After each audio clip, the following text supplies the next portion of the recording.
और सारे लोग आपके गांव में रहते हैं। दीपक भी बगल में बनाए हैं। तो उसी दिन मैं अपने लड़के को बुलाया, गाड़ी लेकर आया, इनको मैं घर ले गया। 5 मिनट रुके घर पर, कहे कि बिना नहाए धोए हम कुछ खाते पीते नहीं हैं, शायद चाय पिए कि नहीं पिए। और इनके संपर्क में आने के बाद देखिए, मैं आप लोगों से बता रहा हूँ, कोई आदमी अपनी मेहनत से कितना ऊपर जा सकता है। आप लोग के गांव के हैं, ये बहुत सामान्य आदमी नहीं है। इनको यदि कोई सामान्य समझेगा इनको देखने से तो उसको भूल होगी। इनका कनेक्शन सीधे विदेशों से है, सीधे पार्लियामेंट से है, सीधे प्रधानमंत्री और मुख्यमंत्री आवासों से है। मैं यहाँ इनके यहाँ गया था, गाड़ी आई थी निशंक जी की, जो उत्तराखंड के मुख्यमंत्री थे, बाद में एचआरडी मिनिस्टर बनाए गए थे। उनकी गाड़ी आई थी इनको योग सिखाने जाने के लिए।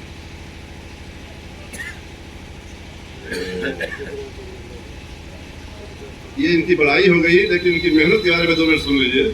आप शायद जानते होंगे कि नहीं जानते होंगे, मैं बड़ा मेहनत से जान पाया हूँ। वो तो लंबा नहीं हो रहा है, लंबा नहीं हो रहा है। ये जो हमको बताया या जो हमको मालूम हुआ, चूंकि मैं सिटी कॉलेज में बहुत पहले 78 से 91 तक अध्यापक रहा। 91 से मेरा परियोजना अधिकारी और उच्च शिक्षा में चयन हो गया। इसके बाद ऑफिशियल लाइन में चला गया।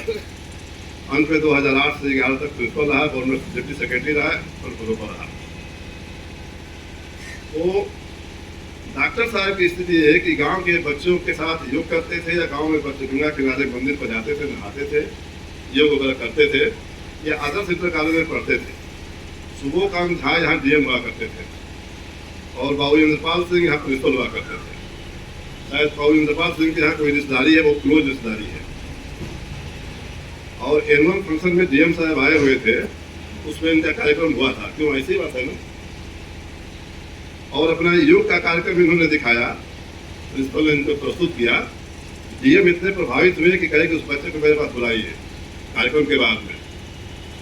और इनसे उन्होंने पूछा कि तुम योग बहुत अच्छा कर रहे हो, दिल्ली जाओगे? ये कहे क्यों नहीं जाएंगे साहब हम। तो धीरेन्द्र ब्रह्मचारी का नाम आप लोग जो पुराने लोग सुने होंगे, जो इंदिरा गांधी के गुरु हुआ करते थे, धीरेन्द्र ब्रह्मचारी जी, और बहुत बड़े तांत्रिक और बहुत बड़े योगाचार्य थे। उसमें रामदेव वगैरह का कोई जन्म नहीं हुआ था। उस समय उनका हिल एरिया में बहुत सारे ट्रेनिंग सेंटर थे। उनको उन्होंने सुबह काम डीएम साहब ने पत्र लिख दिया और उसको लेकर ये गए। वहाँ जो है उनके गेस्ट रूम में, अब जो इंदिरा गांधी से संबंधित, उसका समझिए कितना बड़ा स्ट्रक्चर होगा। पूरा योग का सिस्टम लगा हुआ था चारों तरफ। उन्होंने कहा तुम तो लड़के हो, इसमें से कौन सा योग कर सकते हो?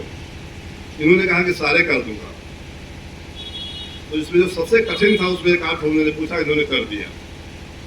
और इसके बाद अपने अपने कर्म के बल को वहां पहुंचे।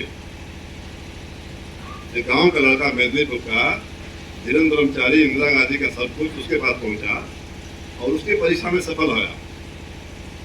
और उनको फिर एक आध दिन रोकने के बाद उन्होंने अपने प्राइवेट सेक्रेटरी कहा कि इनको हिल एरिया में किसी पता नहीं किसी स्थान में था, कोई इनका ट्रेनिंग सेंटर बहुत बड़ा था योग का, वहाँ 4-5 साल का कोर्स होता है।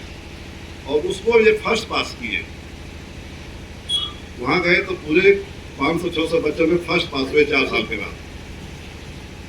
अब ब्रह्मचारी साहब इनके मुरीद हो गए कि तो लड़का बहुत तेज है, इनको अपने पास रख लिए, विदेशों में इनके साथ लेकर घुमाने लगे। और फिर वो दुनिया में नहीं है, लेकिन उनके पथों पर चलते हुए ये योग का सिस्टम काफ़ी अच्छा बनाए हुए हैं। तो मैं तो आप लोगों से यही निवेदन करूंगा कि जो गांव के बच्चे हैं या गांव के बुजुर्ग हैं, अपने गांव के आदमी से प्रेरणा लेकर के कि मेहनत पर एक आदमी, मेहनत कर एक आदमी कहाँ पहुंच सकता है, अपने बच्चों को आप बताएं। किसी फील्ड में, पढ़ाई के फील्ड में, खेल के फील्ड में, किसी फील्ड में जिसमें उसकी रुचि हो। बाकी डॉक्टर साहब ने योग के बारे में काफ़ी अच्छा बताया। नैनो यूरिया आजकल हमारे देश की प्रधानमंत्री के मुंह से भी और बड़े बड़े सिस्टम में भी इसका प्रचार हो रहा है। लेकिन हमारे विलेज से, मैंने गांव से संबंधित लोग, एक जो परिपाटी चली आ रही है उसको जल्दी छोड़ते नहीं है। तो इसको आप कुछ मॉडल होकर दिखाएंगे, उसका मैनू मीडिया का है। हाँ, ये मॉडल अगर दिखाएंगे उसको समझिए और इससे जो लाभ होना हो दीजिए। और योग ही तो जीवन है। आजकल तो सब कुछ हो गया है। योग के ऊपर विशेष ध्यान दीजिए, खान पान पर विशेष ध्यान दीजिए। धन्यवाद डॉक्टर साहब, आपने हम लोग को बुलाया।